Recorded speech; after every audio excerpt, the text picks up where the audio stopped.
Et on passe à notre focus du samedi qui nous emmène ce soir dans le sud de Madagascar, où des dizaines de milliers de personnes ont dû partir, touchées par la sécheresse, la faim et la pauvreté extrême. Amnesty International vient de publier un rapport alarmant intitulé «Cette souffrance me hante même ici», qui dénonce l'absence de protection et d'assistance pour ces déplacés internes. Entre héritage colonial, changement climatique et politique publique inadaptée, leur situation est aujourd'hui critique. Pour en parler, nous recevons Ntiko Arnold, conseiller sur la justice climatique pour le Bureau de l'Afrique de l'Est et australe d'Amnesty International et conseiller sur les droits humains à Madagascar. Merci d'être avec nous et de nous rejoindre sur France 24. Dites-nous un peu qui sont les Antandroy, quelles sont justement les conditions qui les ont poussés à quitter le sud de Madagascar. Oui, merci beaucoup pour la parole accordée. Et donc, les Entendroy étant peuple agriculteur et éleveur en termes de mode de vie ancestral qui vivent dans la partie sud de Madagascar. Et donc, cette partie du pays a toujours été frappée par des sécheresses qui aujourd'hui s'associent au changement climatique. Et donc, c'est suite à ces sécheresses que ce peuple devient de plus en plus incapable de pratiquer l'agriculture. Et donc, la situation générale, c'est la famine. En 2022, par exemple, environ 63% des habitants de cette région du sud de Madagascar étaient contraintes à l'insécurité alimentaire, avec des enfants, des mères allaitantes, des personnes âgées affectées d'une manière disproportionnée. Et donc, c'est dans ces cadres que plusieurs, des milliers et des milliers de Entendroy sont contraints à fuir les famines dans les régions pour s'orienter dans d'autres parties du pays.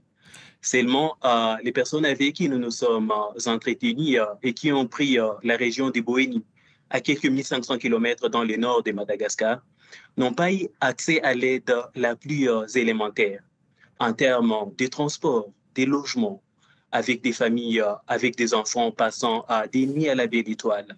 Ils Oui, n'ont pas eu d'aide en termes de regroupement familial.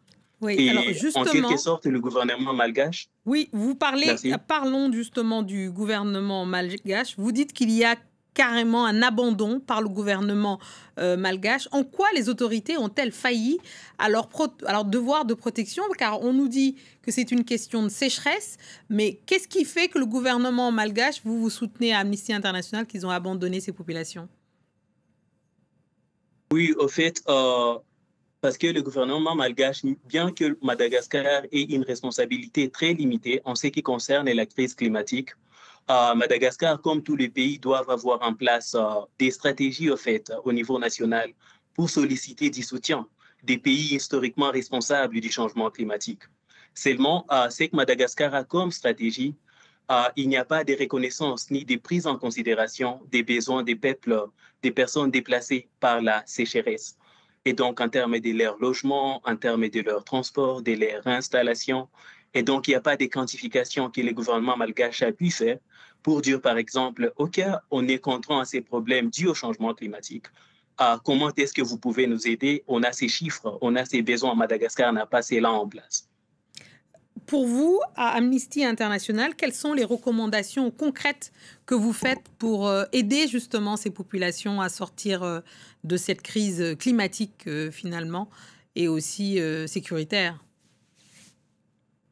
Et donc, nous avons des recommandations à plusieurs niveaux. Premièrement, pour le gouvernement malgache, le gouvernement doit s'assurer qu'il ne puisse pas continuer à rendre plus vulnérable une population déjà en condition de vulnérabilité. Parce que ce que notre rapport a pu démontrer, c'est le fait que les gouvernements continuent à expulser des forces ces populations en forçant des familles, des centaines de familles à passer des nuits à la belle étoile, dans des forêts, dans des moustiquaires et même dans des trous. Mais aussi au niveau de la France, on a une recommandation pour le gouvernement français parce qu'au fait, les problèmes auxquels les Entendrois font face aujourd'hui à cause du changement climatique trouvent son origine dans l'époque coloniale française. Au fait, pendant un moment, les Entendrois ne quittaient pas leur région malgré les sécheresses qui ont toujours frappé la région de l'Android. Et ceci était parce qu'il y avait une végétation adaptée à la sécheresse, une végétation des cactus qui, pendant des temps de sécheresse, pouvait les aider à s'adapter à ces conditions en leur donnant de l'eau, en leur donnant à manger. Et c'est dans ces contextes qu'ils n'avaient au fait pas d'intérêt à se fier aux emplois faiblement rémunérés par l'administration coloniale française dans d'autres parties de l'île. Et donc, au fait, ils étaient autosuffisants. Et à cause de ceci, l'administration coloniale française a manipulé des parasites qu'il a introduits dans cette végétation, dans ce support naturel qui, au fait, permettait aux entendroïdes de coexister avec les sécheresses qui sont en place.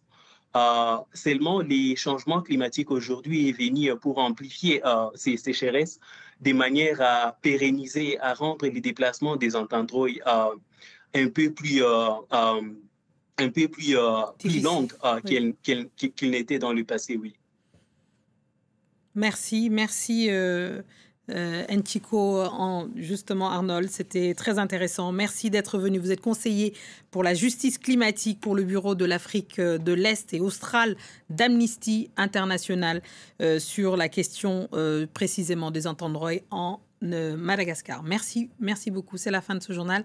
Merci à tous ceux qui nous ont suivis partout dans le monde et ce soir en particulier, forcément, de ces populations entendroïdes. Voilà, partout où ils sont, on pense à eux. Merci.